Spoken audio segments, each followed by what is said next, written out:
Everyone who worked in the Calvetti building understood that there were invisible lines you didn't cross, unspoken rules that governed survival in a world where power was measured in blood and loyalty. And I had learned those rules faster than anyone expected when I first walked through those gleaming steel doors 6 months ago, with nothing but a forged resume, and the kind of desperation that makes you brave or stupid, sometimes both. The first rule was simple enough.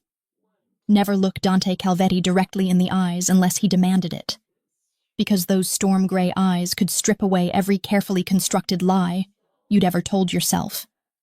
And the second rule was perhaps even more crucial.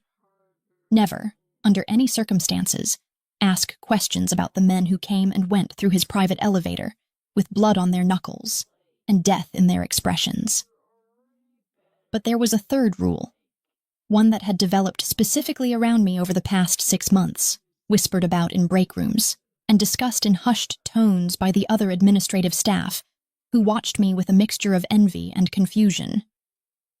Ophelia Thorne leaves every single day at exactly 3:17 p.m., and absolutely no one, not the underbosses, not the capos, not even Dante Calvetti himself, was allowed to question why.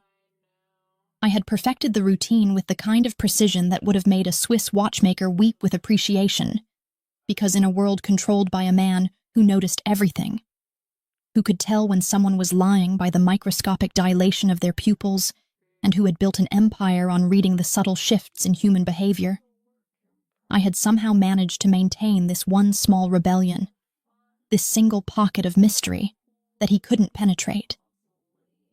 Every morning I arrived at precisely 6:47 a.m., always 13 minutes before anyone else, always carrying the same black leather portfolio that had cost me 2 weeks' worth of grocery money but projected exactly the kind of competent professionalism that made people trust you with their secrets. And I would spend those 13 minutes preparing his office exactly the way he liked it. Coffee at 168 degrees Fahrenheit, morning reports arranged by priority rather than chronology, his fountain pen, the ridiculously expensive Mont Blanc that probably cost more than most people's cars, positioned at a 45-degree angle to his leather desk pad. The work itself was surprisingly straightforward for someone employed by the city's most feared crime family, because Dante Calvetti ran his organization like a Fortune 500 company, complete with quarterly projections and efficiency metrics. And my job was to be the impenetrable wall between him and the chaos of the outside world, to filter every request, manage every appointment, and ensure that his time was spent only on matters worthy of his attention. I scheduled meetings between legitimate businessmen who had no idea they were laundering money through carefully structured real estate deals, coordinated conferences with city officials who convinced themselves that their generous campaign donations had nothing to do with overlooked building violations, and maintained calendars that would have made a presidential chief of staff exhausted just reading them. And I did it all with the kind of cool efficiency that had earned me a salary 3 times what I could have made in any legitimate corporation. But it was the leaving that had become my signature, my one act of defiance in a world where defiance usually ended with a body in the river. And I had started the practice on my very first day, without really understanding that I was establishing a pattern that would eventually consume Dante Calvetti's every waking thought. At 3:16 p.m., I would save whatever document I was working on with deliberate keystrokes, close my laptop with a soft click that somehow seemed louder than it should in the hushed atmosphere of the executive floor, and reach for my purse, a simple black leather bag that contained exactly 3 items: my wallet, my keys, and a small photo of 6 smiling faces that I kept hidden in the inner pocket, where no one would accidentally see it, and start asking questions I couldn't answer. The walk from my desk to the private elevator was exactly 43 steps, and I had counted them so many times that I could navigate the distance with my eyes closed, passing the floor-to-ceiling windows that overlooked the city like a kingdom spread out for Dante's amusement, walking across marble floors that reflected the recessed lighting in pools of warm amber, moving through a space designed to intimidate and impress in equal measure. I never rushed, because rushing implied guilt or fear, and I had learned long ago that the best way to hide something was to do it with absolute confidence, to act as though you had every right to your secrets, and that anyone who questioned them was being unreasonable, so I maintained a steady, unhurried pace that suggested I had somewhere to be, but wasn't concerned about getting there. The elevator doors would open at exactly 3:17 p.m., timed with the kind of precision that had to be intentional, and I would step inside without looking back, without glancing toward Dante's office, where I could feel his eyes on me like a physical weight. And for those 47 seconds of descent from the 20th floor to the lobby, I would allow myself to breathe, really breathe, for the first time since arriving that morning. The lobby was always busy at that hour, filled with legitimate employees from the various companies that Dante owned or controlled, people who had no idea that their paychecks were signed by a man who had ordered his first execution at the age of 19. And I would blend into that crowd, just another professional woman in sensible heels and a tailored suit, making my way toward the revolving doors and the freedom of the street beyond. I knew he watched me leave, every single day, had known it from the very beginning when I first noticed the slight shift in his blinds at 3:16 p.m., the way his office door would crack open just enough for him to have a clear view of my desk. And over the months, I had felt his attention intensify from casual observation to something that felt almost obsessive, as though my daily departure had become a puzzle he couldn't solve, and the not knowing was eating away at his legendary control. His men had started to notice too, the way he would check his watch at 3:15 p.m., regardless of what meeting he was in, the way he would pause mid-sentence at 3:16 p.m., as though listening for the specific sound of my laptop closing. And I had heard the rumors that circulated through the organization like wildfire, that I was meeting a lover, that I was working for the FBI, that I was running some kind of side business that competed with Calvetti interests. The truth was so much simpler and so much more complicated than any of their theories, and it was a truth I guarded with the same ferocity that Dante Calvetti guarded his empire, because the 6 faces in that hidden photograph depended on my ability to maintain this double life, to be the perfectly efficient secretary by day, and something entirely different in those hours after 3:17 p.m. I had built my entire existence around protecting them, around ensuring that no one in Dante's world ever discovered that his impeccable secretary disappeared every afternoon into a crumbling basement in the kind of neighborhood where even his enforcers traveled in pairs, where I transformed from Ophelia Thorne, professional assistant in designer suits, into something softer and more vulnerable, into the only mother figure 6 abandoned children had ever known. Today felt different somehow, charged with an electricity that made the hair on the back of my neck stand up as I went through my usual routine. And when I glanced toward Dante's office at 3:15 p.m., I found him standing at his window with his back to me, his broad shoulders tense beneath the custom Italian suit that probably cost more than I made in a month. And there was something in his posture that suggested a decision had been made. A line was about to be crossed. I told myself I was being paranoid, that 6 months of successful deception had made me see threats where none existed. But my instincts had kept me alive through foster homes and street corners and situations that should have destroyed me, and those same instincts were screaming that today was the day everything changed. At 3:16 p.m., I closed my laptop with hands that wanted to tremble but didn't, because I had learned to control my body's betrayals long before I learned to control anything else. And I reached for my purse with the same steady grace I always did, pulling the strap over my shoulder and standing from my chair in one fluid motion that I had practiced until it looked effortless.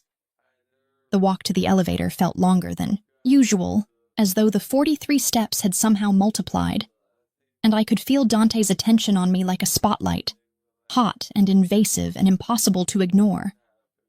But I didn't look back, didn't acknowledge the weight of his gaze, because looking back would be an admission that I knew he was watching, that I cared what he thought about my daily departure. The elevator doors opened exactly on schedule, and I stepped inside with a relief that I was careful not to show on my face. But as the doors began to close, I made the mistake of glancing up one final time. And there he was, Dante Calvetti, standing in the doorway of his office with his hands in his pockets, and an expression on his devastatingly handsome face that I had never seen before. Something that looked almost like hunger or desperation, or maybe both. Our eyes met for exactly 2 seconds, storm gray locked with ice blue, and in that moment I understood with perfect clarity that my carefully constructed routine, my one safe, rebellion, was about to be demolished by a man who had never learned to leave well enough alone, who had built his entire life on knowing things that other people wanted to keep hidden.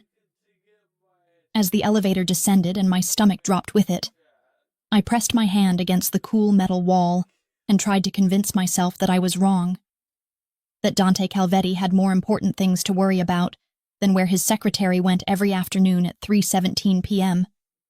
But I knew better, had always known better, because men like him didn't let mysteries exist in their world, and I had been foolish to think I could maintain mine forever. When I stepped out into the lobby and made my way through the revolving doors into the cool autumn air, I didn't notice the black Mercedes that pulled away from the curb 3 seconds after I turned the corner, didn't see the way it followed me at a careful distance as I made my way toward the subway station, didn't realize that in exactly 47 minutes, Dante Calvetti would discover the truth I had been hiding since the day I walked into his office with my forged resume and my desperate lies, and that discovery would change both of our lives in ways neither of us could possibly imagine. The subway ride to the East End took exactly 23 minutes during off-peak hours, and I had timed this journey so many times that I could predict the exact moment when the relatively clean cars filled with professionals and students would give way to the graffiti-scarred trains that served neighborhoods the city had forgotten, where the seats were torn and the floors were sticky with substances I didn't want to identify, and the other passengers were the kind of people who had learned to make themselves invisible because visibility in these parts meant vulnerability. I sat with my purse clutched in my lap and my eyes forward, adopting the same blank expression that everyone else wore like armor, because the cardinal rule of survival in places like this was to never look like you had anything worth taking, and to never, under any circumstances, make eye contact with anyone who might interpret your gaze as a challenge or an invitation. The transition from Dante's world to this one was always jarring, like stepping from a 5-star restaurant directly into a landfill. And sometimes I wondered what he would think if he could see the route I traveled every single day.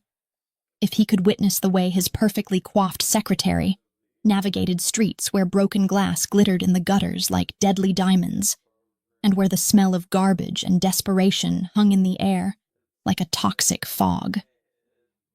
This was Volkov territory, controlled by the Russian Bratva, who had been fighting with the Calvetti family over shipping rights and protection rackets for the better part of a decade. And I had to be insane to come here every day, to walk these streets as though I had every right to be here, as though the designer suit I wore and the leather bag I carried didn't mark me as an outsider who should be either robbed or worse. But I had grown up in neighborhoods like this, had learned to navigate their particular dangers before I learned to read, and there was a language spoken in places the civilized world abandoned that I understood in my bones, the language of desperation and survival, of people who had fallen through every crack in the social safety net and landed in a place where the only rules were the ones you made for yourself. I walked with purpose but not haste, my heels clicking against cracked pavement in a rhythm that suggested I knew exactly where I was going and that I belonged here and the few people I passed. A junkie nodding off against a dumpster, a group of teenagers who watched me with calculating eyes, an old woman pushing a shopping cart filled with her entire life, recognized something in my bearing that made them look away, that identified me as someone who had survived worse than whatever they might do to me. The apartment building came into view after a 10-minute walk that took me deeper into territory that should have terrified me. A 6-story structure that had probably been impressive in the 1940s, but now looked like it was held together by hope and stolen electricity, with broken windows covered in cardboard and fire escapes that sagged under the weight of forgotten bicycles and dying plants.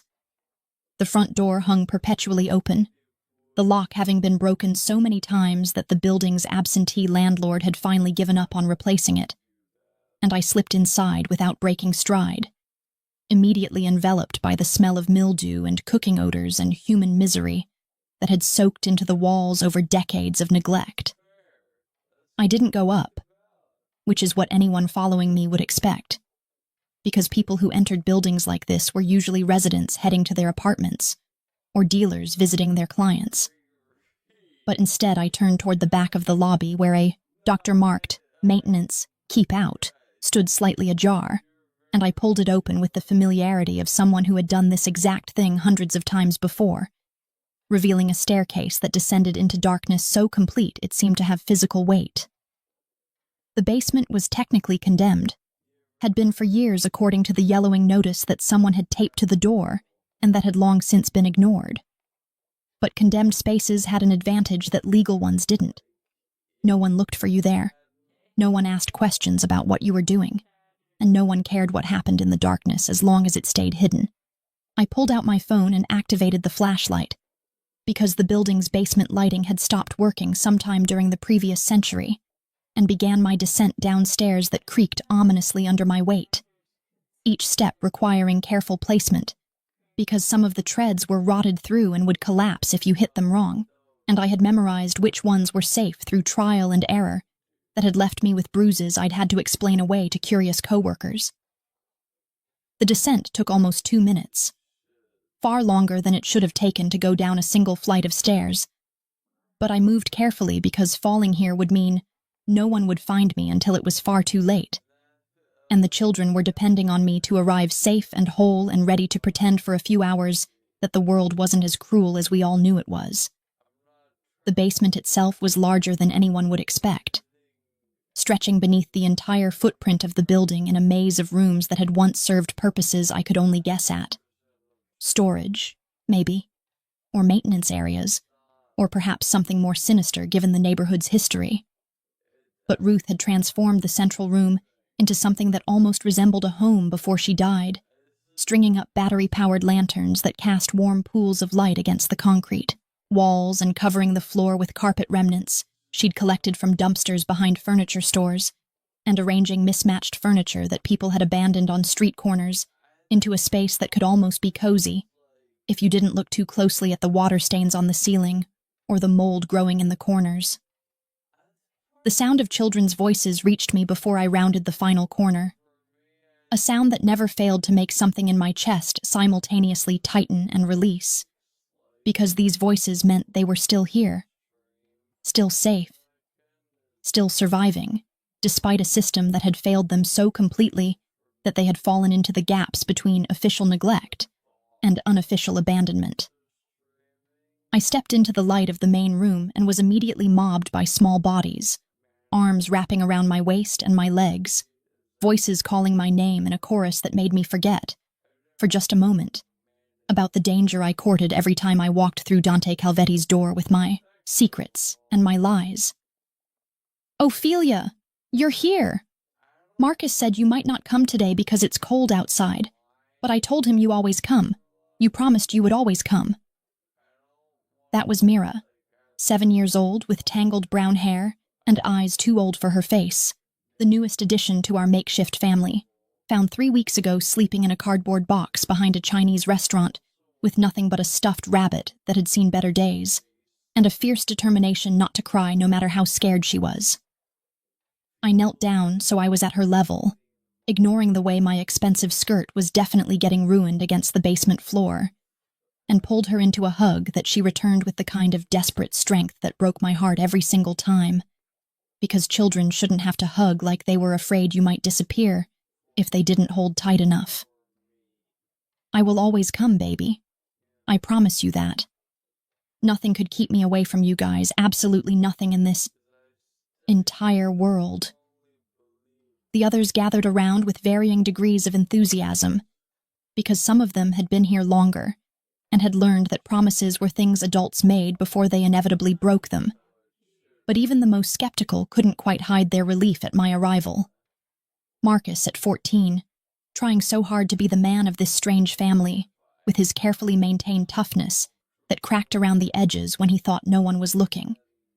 Isabella and Sophia, 10-year-old twins who had been found locked in a closet by their mother's boyfriend and who still sometimes woke up screaming. Dante, And yes, the irony of his name was not lost on me. At 12, quiet and watchful and far too good at making himself invisible. And little Tommy at 5, who barely spoke at all, but whose smile when I arrived could light up even this dark basement. I had brought dinner in the insulated bag I carried inside my purse, sandwiches from the deli near Calvetti Tower that I purchased, every day with cash so there would be no credit card trail, along with fruit and cookies and juice boxes, and I distributed the food with the practiced efficiency of someone who had been doing this for far longer than 6 months, who had in fact been doing some version of this since I was 15 years old, and Ruth had found me trying to steal bread from her shopping cart, and instead of calling the police had taken me home and taught me that survival didn't have to mean being alone. We ate together in a circle on the floor, because the furniture Ruth had collected wasn't sufficient for all of us to sit comfortably, and I listened to their stories about their days with the kind of attention that children who had been ignored by every adult in their lives deserved.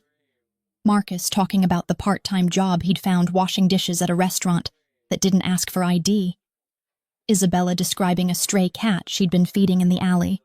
Sophia worrying about an upcoming math test at the public school she and her sister still attended through a combination of forged documents and sheer determination.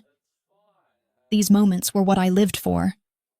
These brief hours when I could pretend that I was giving them something resembling a normal childhood. When I could forget that we were squatting in a condemned basement and that I was funding our existence through a salary I earned by working for a man who could destroy all of us with a single phone call if he ever discovered what I was doing. After dinner, I pulled out the book I'd been reading to them, a battered copy of the Chronicles of Narnia that had been Ruth's, and before that had belonged to someone else, whose name was written in fading ink on the inside cover, and the children arranged themselves around me with the kind of choreographed precision that came from nightly repetition. Mira in my lap, Tommy pressed against my right side, the twins flanking me on the left, Marcus and young Dante sitting just far enough away to maintain their teenage dignity, but close enough to hear every word. I had just opened to the marked page, had just begun reading about Lucy and Mr. Tumnus, and a world where magic was real, and wardrobes could transport you somewhere better than where you were, when I felt it. That same electric awareness that had plagued me all afternoon in the office. That sense of being watched that had kept me alive through situations that should have killed me. The children were absorbed in the story. Didn't notice the way my voice had gone slightly strained, or how my eyes kept flickering toward the darkened doorway that led to the rest of the basement. And I forced myself to continue reading, even as every survival instinct I possessed screamed that something was wrong, that someone had followed me here, that the secret I had protected so carefully was about to be exposed in the worst possible way. I saw the shadow before I saw the man, a darkness that seemed to detach itself from the general gloom of the basement and take human form. And when Dante Calvetti stepped into the light of our lanterns, with an expression on his face that I had never seen before, something raw and shocked and almost vulnerable, I felt my entire carefully constructed world begin to crumble around me, because there was no explanation I could give, no lie I could tell, no way to make this anything other than what it obviously was. His secretary, the woman he trusted with his most sensitive business, had been hiding 6 children in a basement in enemy territory and using every moment away from his office to play house in the ruins of a condemned building. The children sensed the change in atmosphere before I could even process what was happening. Their survival instincts, honed by lives spent navigating adult unpredictability and danger. And Marcus was on his feet immediately, with a piece of rusted pipe he'd hidden behind the donated couch, his 14-year-old body positioning itself between Dante, Calvetti, and the younger children with a protectiveness that would have been admirable if it wasn't so utterly futile against a man who had killed his first rival before Marcus was even born. I stood slowly, keeping my movements careful and non-threatening, acutely aware that one wrong word or gesture could turn this situation from merely catastrophic into something far worse. And I held up a hand to Marcus in a gesture that said, "Stand down," while my eyes never left Dante's face, searching for some clue as to what he was thinking. what he planned to do with the information that was now burning itself into his consciousness. "It's okay, Marcus. He's not going to hurt us," I said, with a confidence I absolutely did not feel. Because the truth was that I had no idea what Dante Calvetti was capable of in this moment. Had never seen him outside the context of his pristine office and his carefully controlled empire, and the man standing before me in the flickering lantern light of a condemned basement looked like someone who had been fundamentally shaken in a way that his life of violence and power had never quite managed to accomplish. "This is my boss, Mr. Calvetti, and he's just leaving because he followed me here without permission, and is about to realize that was a terrible invasion of privacy that we're going to discuss tomorrow in a professional setting." Marcus didn't lower the pipe, his street-smart instincts apparently more reliable than my optimistic deflection, and Dante's eyes flickered to the makeshift weapon with something that might have been amusement or respect, before returning to my face with an intensity that made me feel like he was cataloging every micro-expression, every tiny tell that might reveal the truth behind this impossible scene. "Everyone out," he said quietly, his voice carrying the kind of authority that people obeyed without thinking, the tone of a man who had spent his entire adult life issuing commands that were never questioned. But these children had survived by not trusting anyone with authority, and they looked to me instead of him, waiting for my direction in a way that must have been both novel and irritating for someone accustomed to immediate obedience. "Nobody is going anywhere," I said firmly, placing myself physically between Dante and the children in a mirror of Marcus's protective stance.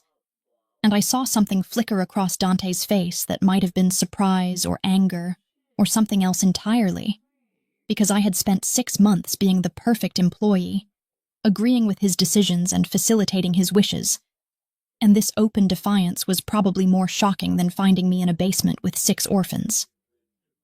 "These children live here. This is their home, and you're the intruder. So if anyone is leaving, it's you. And we can have whatever conversation you think we need to have tomorrow, during normal business hours when you're not trespassing in a place you have absolutely no right to be."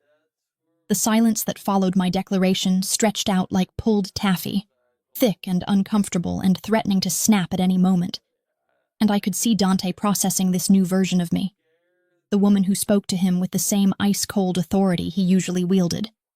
And I knew that I was playing a dangerous game because men like Dante Calvetti didn't respond well to challenges, especially not from people they employed, and therefore believed they owned in some fundamental way. But I also knew that backing down now would signal weakness, would suggest that he had power here that I wasn't willing to concede. And so I held my ground and met his storm-gray eyes with my ice-blue ones, and waited to see which one of us would break first. "We'll talk now," he said finally, his voice carrying a note of steel that suggested this wasn't a request, despite being phrased like one. And then he did something I absolutely didn't expect. He looked at the children, really looked at them, his gaze moving from Marcus with his pipe to the twins clutching each other to Mira, who had wrapped herself around my leg like a particularly determined barnacle, and something in his expression shifted in a way I couldn't quite read. "Unless you'd prefer to have this conversation in front of them, in which case they're going to hear some things about the man who signs your paychecks that might give them nightmares worse than whatever they've already survived."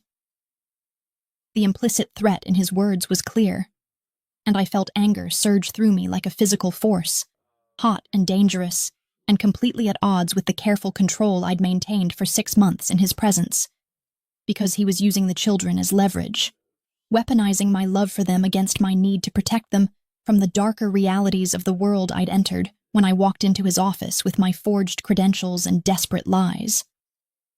"Fine," I bit out, hating that he'd backed me into a corner but recognizing that I had no good options here, no way to navigate this situation that didn't involve some kind of compromise. "Marcus, you're in charge until I get back. Keep the door locked. Don't open it for anyone but me. And if I'm not back in an hour, you take everyone and go to the backup location we talked about." Marcus nodded, his face grim with understanding, and I saw Dante's eyebrow raise slightly at the mention of a backup location, at the implication that I had contingency plans for emergencies, that this makeshift family had protocols and procedures that suggested a level of organization he probably hadn't expected from a basement full of street kids. I extracted myself from Mira's grip with promises that I would return soon, ignored the fear in her eyes that said she'd heard adults make that promise before, and had learned it was usually a lie, and followed Dante back through the maze of basement rooms toward the stairs that would take us up and away from the one place in the world where I felt like I was doing something that mattered. The walk back up to street level was silent except for the sound of our footsteps on rotting wood, and I was hyper-aware of Dante behind me. Could feel his presence like a physical weight, and I knew he was probably cataloging every detail of this place, memorizing the route, adding it to the vast database of information he maintained about everything and everyone in his orbit. We emerged into the dying light of late afternoon, the sun already beginning its descent behind the skeletal buildings that surrounded us, and the cold November air felt like a slap after the relatively warm basement, raising goosebumps on my arms that had nothing to do with temperature and everything to do with the conversation I was about to have. Dante's Mercedes was parked half a block away, looking as out of place in this neighborhood as a diamond in a landfill, and I was momentarily stunned that it was still there, that it hadn't been stripped for parts or stolen entirely, before remembering that this was Volkov territory, and even the most desperate car thief would think twice before touching anything that might belong to someone connected to the Bratva.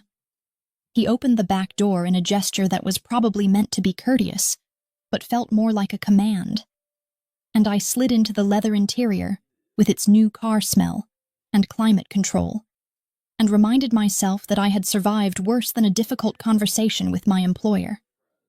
He got in beside me rather than taking the front seat, close enough that I could smell his cologne, something expensive and subtle that probably cost more than I spent on groceries in a month. And the driver pulled away from the curb without being told, apparently well-trained in reading his boss's moods and knowing when to provide privacy.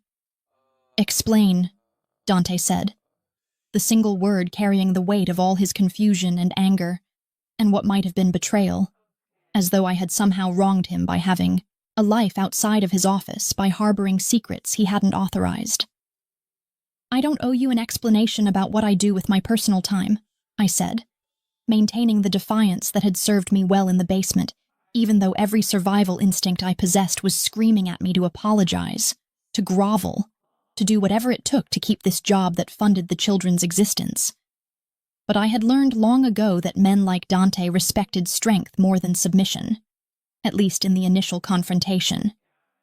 You do when your personal time involves squatting in a condemned building in Volkov territory, with 6 unregistered children, while working for the head of the organization that's been at war with the Russians for the past decade, he countered, his voice still quiet, but carrying an edge that suggested his patience was wearing thin, that my continued defiance was testing limits I probably shouldn't test.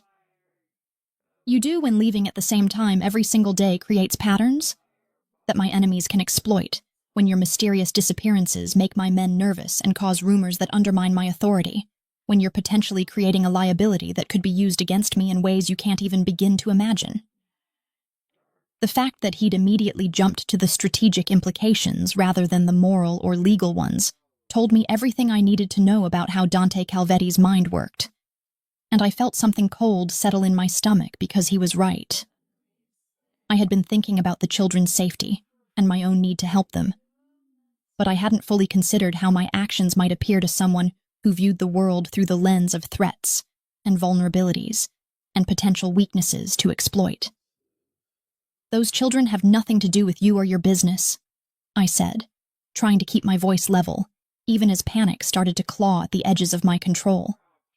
"They're just kids who fell through the cracks, who have nowhere else to go, and I'm giving them a safe place until I can figure out something more permanent." "In a condemned basement," Dante said, and there was something in his tone that might have been disbelief or judgment, or possibly both. "In Russian territory where you walk every single day like you have a death wish, where any one of Volkov's men could grab you off the street and use you to extract information or concessions from me. where you're apparently feeding and clothing 6 children on a secretary's salary which, while generous, can't possibly stretch far enough to cover everything they need. The implication that he'd done the math, that he'd calculated my expenses, and determined they didn't add up, made me realize that Dante had been paying far more attention to my life than I'd ever suspected, and I felt exposed in a way that had nothing to do with him discovering the basement and everything to do with the fact that he'd apparently been studying me, analyzing my patterns, trying to solve the mystery of who I was beneath the professional facade I presented every day. "I manage," I said stiffly, not willing to admit that he was right, that I'd been living on ramen noodles and skipping meals to make sure the children had enough, that my carefully maintained professional appearance was held together with discount store makeup and precisely targeted investments in the pieces that people actually noticed. "How long have you been doing this?" he asked, and the question surprised me because I'd expected more accusations or perhaps threats, not genuine curiosity about the timeline of my deception. "The children specifically?" "Since Ruth died 18 months ago and left me the responsibility of keeping them safe," I answered, deciding that there was no point in lying now that he'd discovered everything, that whatever was going to happen would happen regardless of how much information I withheld. "But I've been helping kids like this since I was 15 and Ruth found me trying to steal from her and decided to save me instead of calling the police like any reasonable person would have done." I watched his face as I spoke, saw him process this new information, saw the moment when he made the connection between the scared teenager I'd been and the composed woman sitting beside him in the back of his Mercedes, and something shifted in his expression, something that looked almost like understanding, or possibly recognition, as though he saw something of himself in my story of survival and desperation. "Ruth was the woman who ran the underground orphanage," he said. And it wasn't a question because Dante Calvetti didn't ask questions when he already knew the answers. He just stated facts and waited to see if you'd contradict him. "She saved 17 children over 30 years, gave them food and shelter and love when the system had discarded them, and she did it all on a cashier's salary and pure stubborn determination," I said, feeling my throat tighten with emotion, refused to let show, because crying in front of Dante Calvetti felt like a weakness I couldn't afford. "When she died, someone had to take over. Someone had to make sure those kids didn't end up back on the streets or in situations worse than what they'd escaped, and I was the only one who knew about the basement, who had the skills to maintain the fiction, who understood what it meant to be thrown away by everyone who was supposed to care." The silence that followed was different from the earlier tension, softer somehow, and when Dante finally spoke, his voice had lost some of its edge, replaced by something I couldn't quite identify. "You're embezzling from a mafia boss to run an orphanage in a condemned basement," he said, and there was a note of what might have been admiration or disbelief in his tone. "I'm using my own salary that I earn through legitimate work," I corrected sharply, because I wasn't going to let him characterize what I did as theft when I had never touched a single dollar that wasn't mine. "I've never taken anything from you except the paycheck I've more than earned with 80-hour work weeks and dealing with your impossible demands and maintaining a level of discretion that would make a CIA operative jealous. I might be a lot of things, Mr. Calvetti, but I do have some integrity." He laughed then, actually laughed, and the sound was so unexpected in the tension of the moment that I turned to stare at him, trying to understand what he found funny about this entire disaster. And what I saw in his face made my breath catch because he was looking at me like he'd never really seen me before, like I'd just revealed myself to be something entirely different than what he'd assumed.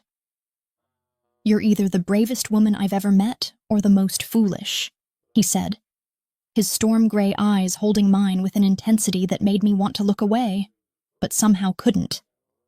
"And I haven't decided which yet, but either way, Miss Thorne, you've created a problem that we're going to have to solve." "We?" I repeated, latching on to the pronoun, because it suggested something I hadn't expected. Some kind of partnership or collaboration rather than the termination I'd been bracing myself for since the moment he'd stepped into that basement. Those children are living in a death trap that could collapse or catch fire or be raided by Volkov's men at any moment. You're walking through enemy territory every single day like you're invisible when you're anything but. And you're trying to feed and clothe 6 kids on an income that can barely support one person," he said, ticking off the problems on his fingers like he was preparing a business presentation. "So yes, because I'm going to help you fix this situation in a way that doesn't end with all of you dead or worse." I stared at him, trying to process what he'd just said, trying to understand why Dante Calvetti, feared mafia boss and ruthless businessman, would offer to help a group of orphans he'd just discovered existed.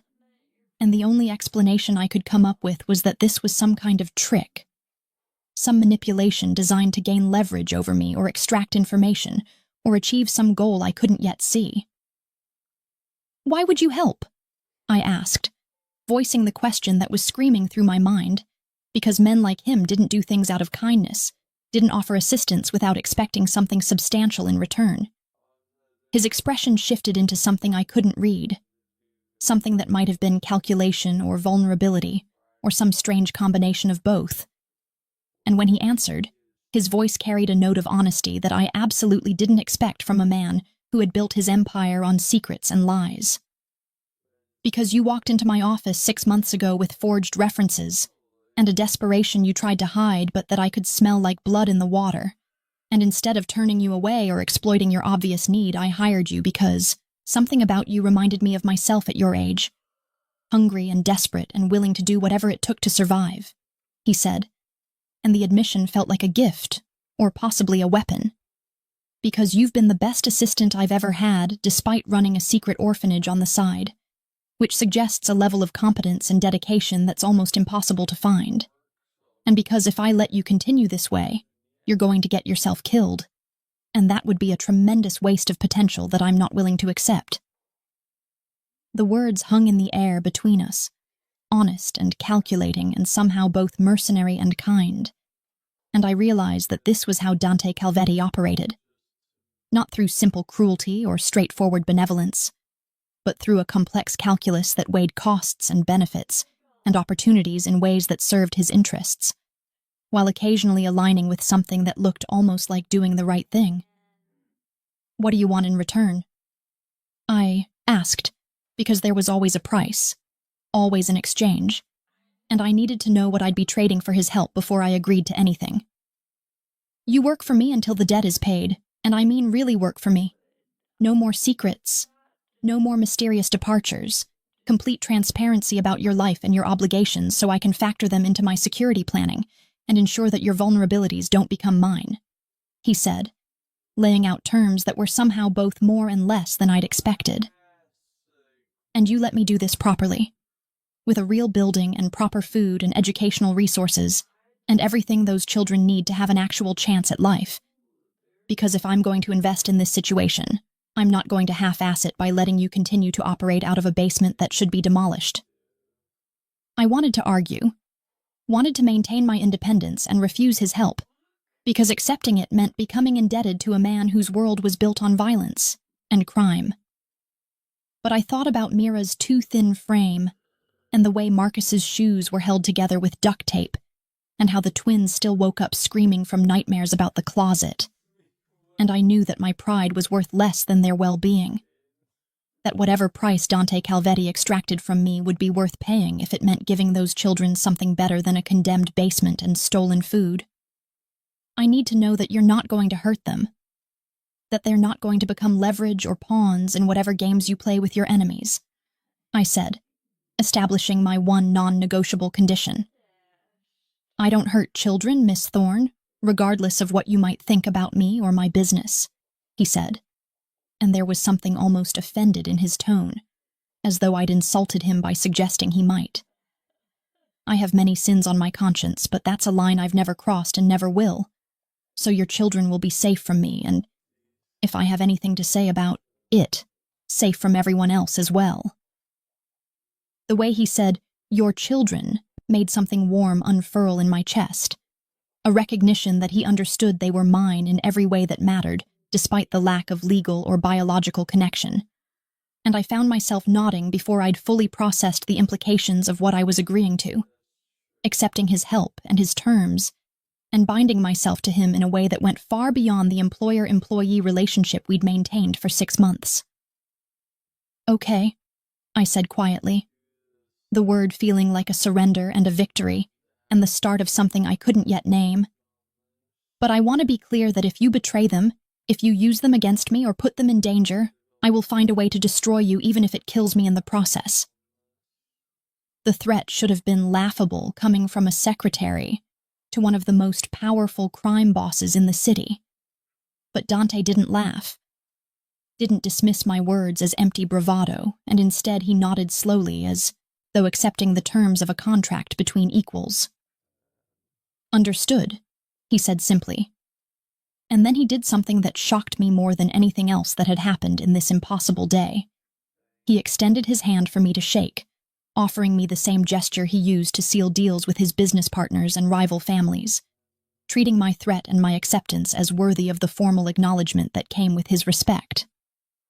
I took his hand, felt the warmth of his palm against mine and the strength in his fingers as they closed around my hand in a grip that was firm, but not crushing.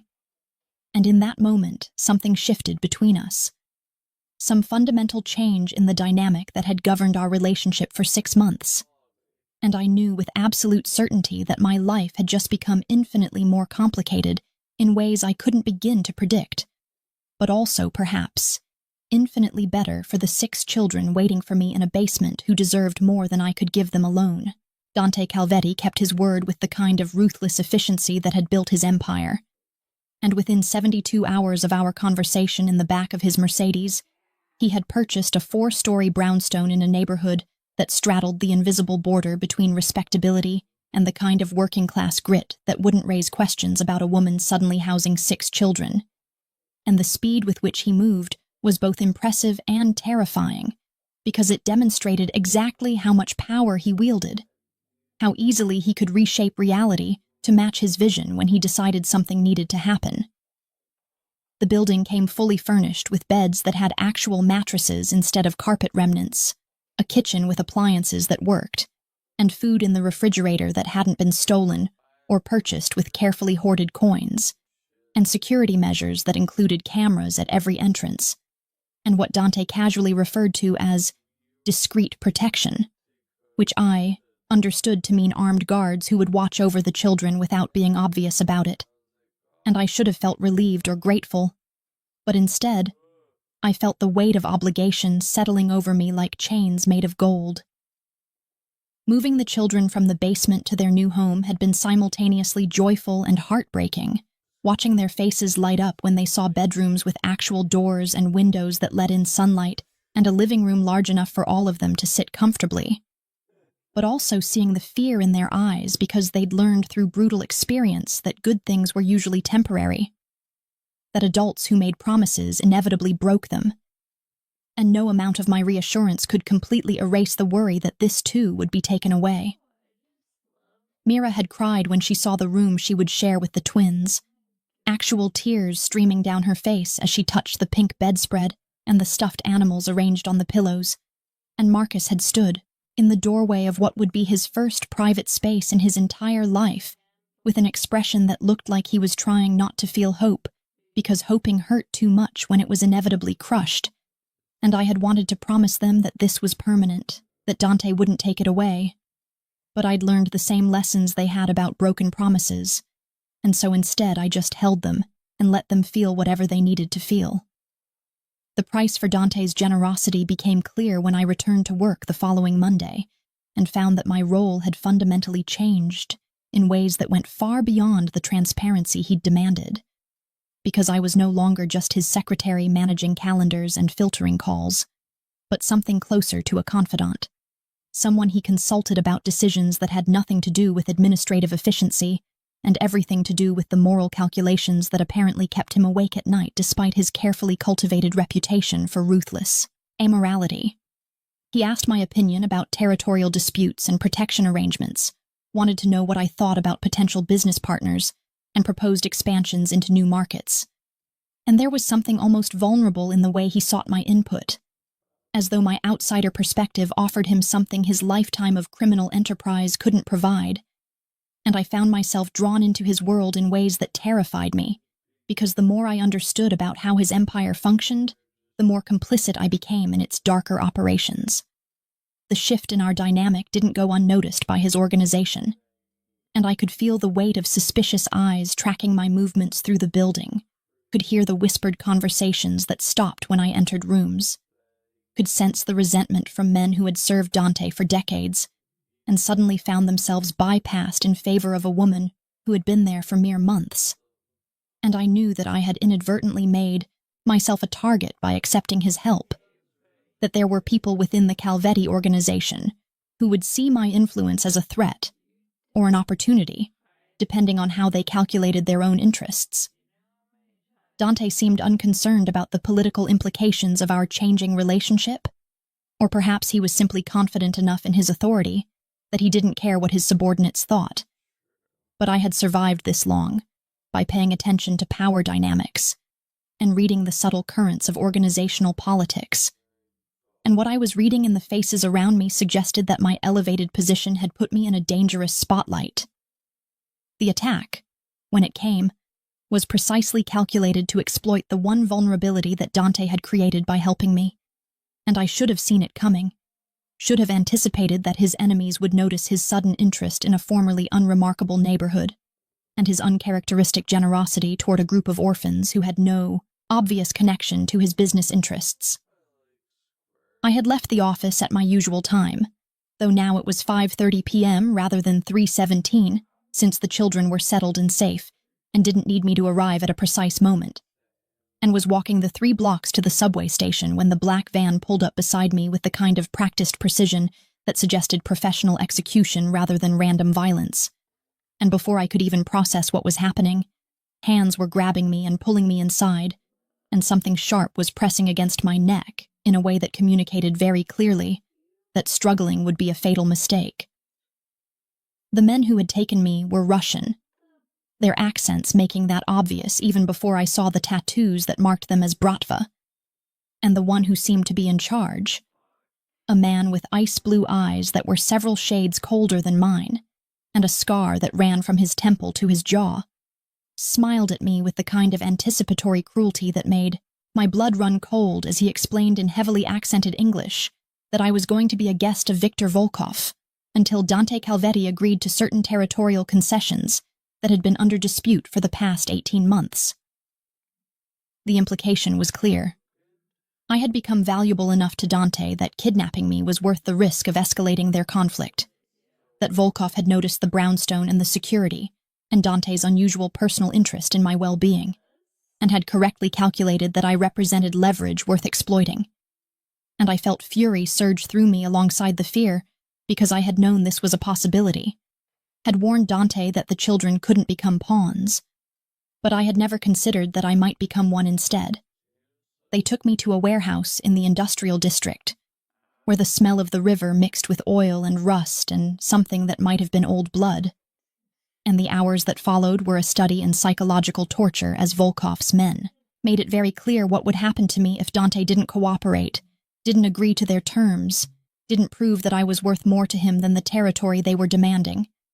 And I tried to maintain the same icy composure that had served me well in Dante's office, but it was harder when you were zip-tied to a chair and listening to men discuss your potential dismemberment with the casual tone usually reserved for discussing lunch options. The message they sent to Dante was simple and brutal. Give us the South Harbor territory and the associated shipping operations, or we start sending back pieces of his secretary until he changes his mind. And I found myself hoping that he would be pragmatic, that he would recognize I wasn't worth a war, that he would cut his losses and negotiate my release for something less than they were demanding. Because the alternative, that he would choose me over strategic advantage, seemed both impossible and terrifying in its implications. But I had underestimated exactly who Dante Calvetti was when someone took something he considered his, had failed to understand that the man who had built an empire on calculated violence had a capacity for uncalculated rage that he kept carefully controlled until someone gave him a reason to unleash it. And when he came for me 6 hours after my kidnapping, He didn't come to negotiate or compromise or find a diplomatic solution. He came with 20 men armed with weapons that belonged in war zones rather than criminal disputes, and the sound of gunfire echoing through the warehouse was almost beautiful in its terrible precision, each shot carefully placed and devastatingly effective. And I watched through the haze of fear and exhaustion as Dante Calvetti methodically executed every single person who had participated in my capture, with the kind of cold efficiency that suggested this wasn't rage at all, but something far more dangerous. Controlled fury directed with surgical precision toward a specific goal. When he reached me, his expensive suit was spattered with blood that wasn't his, and his hands were steady as they cut through the zip ties. And the first words out of his mouth weren't questions about my condition or apologies for putting me in danger, but a statement delivered with absolute certainty. "You're mine, Ophelia, and I don't negotiate for what belongs to me. I take it back, and I make sure everyone understands what happens when they touch something of mine." The possessiveness in his voice should have terrified me, should have triggered every survival instinct I possessed that warned against belonging to dangerous men. But instead I found myself leaning into his touch as he helped me stand, finding strange comfort in the certainty of his claim. And when he lifted me into his arms and carried me out of that warehouse past the bodies of men who had threatened me, I wrapped my arms around his neck and let myself admit what I'd been denying for weeks. That somewhere between the basement discovery and the brownstone purchase and the late-night strategy sessions, I had stopped seeing Dante Calvetti as just my employer and started seeing him as something far more complicated and dangerous and possibly essential to whatever version of myself I was becoming. The aftermath of the warehouse massacre should have been the end of everything. My job, my carefully constructed life, my ability to maintain the fiction that I was just a secretary working for a legitimate businessman. But instead it became a beginning of something I had never allowed myself to imagine possible, because Dante Calvetti had shown me exactly who he was in the most visceral way imaginable. And rather than running from the blood and violence and brutal possessiveness, I found myself moving closer to it, understanding that the darkness in him was the same darkness that had kept me alive through foster homes and street corners and situations that should have destroyed me. I returned to work the next day, despite the bruises on my wrists from the zip ties and the exhaustion that went bone deep, because staying home would have been an admission of weakness or trauma. And I had learned long ago that survival meant continuing to function even when every part of you wanted to collapse. And when I walked into the office at my usual early hour, Dante was already there, waiting for me with an expression that suggested he hadn't slept at all, and probably wouldn't until he was certain I was truly okay. We didn't talk about what had happened, didn't process the violence or discuss the implications of his declaration of ownership, because there were some truths that existed beyond language, that could only be understood through actions and choices, and the way two people oriented themselves around each other in the quiet moments between crises. And instead, we fell into our routine with a new layer of understanding beneath the professional efficiency, a recognition that we had crossed some invisible boundary, and there was no going back to the careful distance we'd maintained before. The days that followed established a new pattern, one where I no longer left at any specific time, but instead stayed until the work was done, or until Dante suggested we visit the brownstone together. And those visits became the highlight of my existence, watching him interact with the children with an awkwardness that gradually transformed into something approaching genuine affection, seeing Marcus slowly lower his defenses around a man who treated him like an equal rather than a charity case, witnessing Mira climb into Dante's lap during story time with the kind of unconscious trust that children only gave to people who had proven themselves safe. The children had questions, of course, because they were survivors who had learned to read adult relationships for signs of danger or opportunity. And Marcus cornered me one evening while Dante was helping the twins with their homework and asked me point blank if the Mafia boss was my boyfriend, his 14-year-old face trying to maintain sophisticated skepticism, while his eyes betrayed genuine curiosity, and maybe hope that I might have found something good, in a world that had given him precious little evidence that good things existed. I didn't know how to answer him, because boyfriend seemed too simple a word for what Dante had become. Protector, partner, benefactor, obsession. And so instead I told him the truth as I understood it. That Dante Calvetti was a dangerous man who had chosen to use his power to keep us safe. That I trusted him in ways I had never trusted anyone except Ruth. And that whatever was developing between us was complicated and probably ill-advised, but also somehow inevitable. Like two planets caught in each other's gravitational pull and spiraling toward collision or fusion or something in between. The shift from professional relationship to something more personal happened, so gradually that I couldn't identify a specific moment when everything changed. But there were small intimacies that accumulated over weeks. Dante's hand on my lower back as we navigated through the brownstone. The way he started bringing me coffee in the morning prepared exactly the way I liked it, without me ever having told him my preferences. The late nights in his office when we would finish the day's work, and then just talk. Really talk. About childhoods marked by violence and neglect. About the people we'd had to become to survive.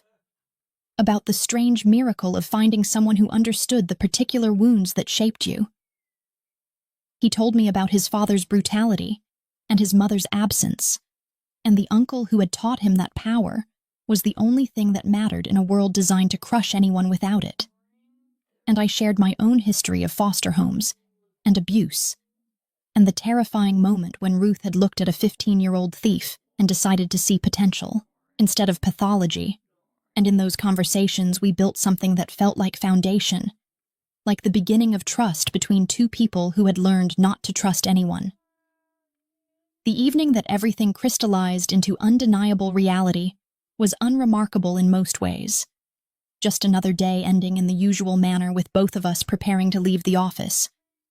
But when I stood at 3:16 p.m., my old departure time that I no longer needed to observe, but that had become so ingrained in my rhythm that I still felt the pull of it.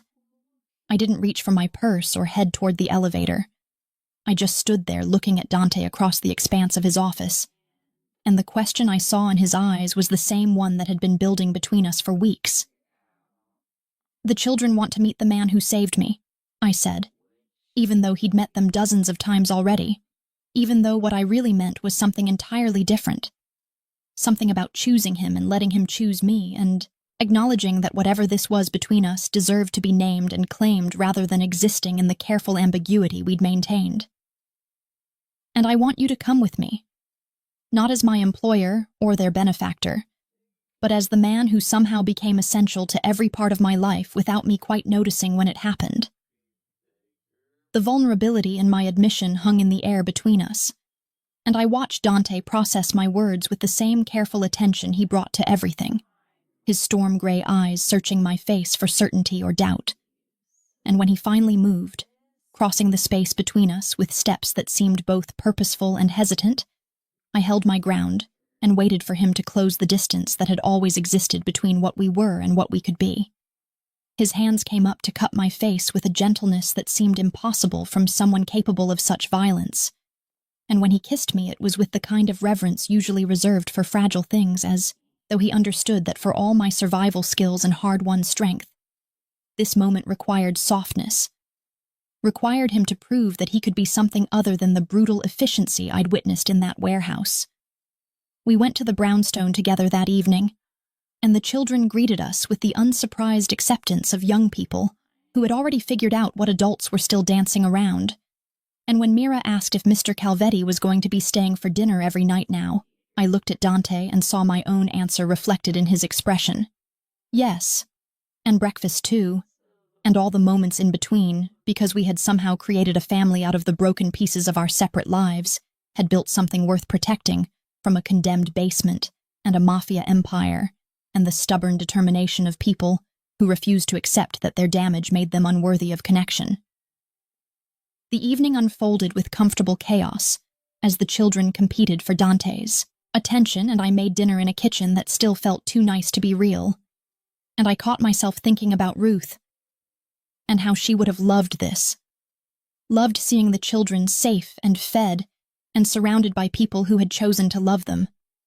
Loved knowing that her legacy of saving broken things had continued beyond her death in ways she never could have imagined. Later, after the children were in bed, and Dante and I sat in the living room with glasses of wine that cost more than I used to make in a week, he asked me the question I'd been waiting for. Wanted to know why I had chosen 3:17 p.m. as my departure time all those months ago. What significance that specific minute held that made it worth building my entire routine around it. I took his hand, threading my fingers through his in a gesture that still felt new and significant, and I told him the truth I'd never shared with anyone. That 3:17 p.m. was the exact moment 16 years ago when Ruth had found me trying to steal her purse on a street corner, the precise minute when my life had started, when someone had looked at me and decided I was worth saving, despite all evidence to the contrary, and that carrying that time forward had been my way of honoring her memory, of remembering that transformation was possible even for people society had discarded.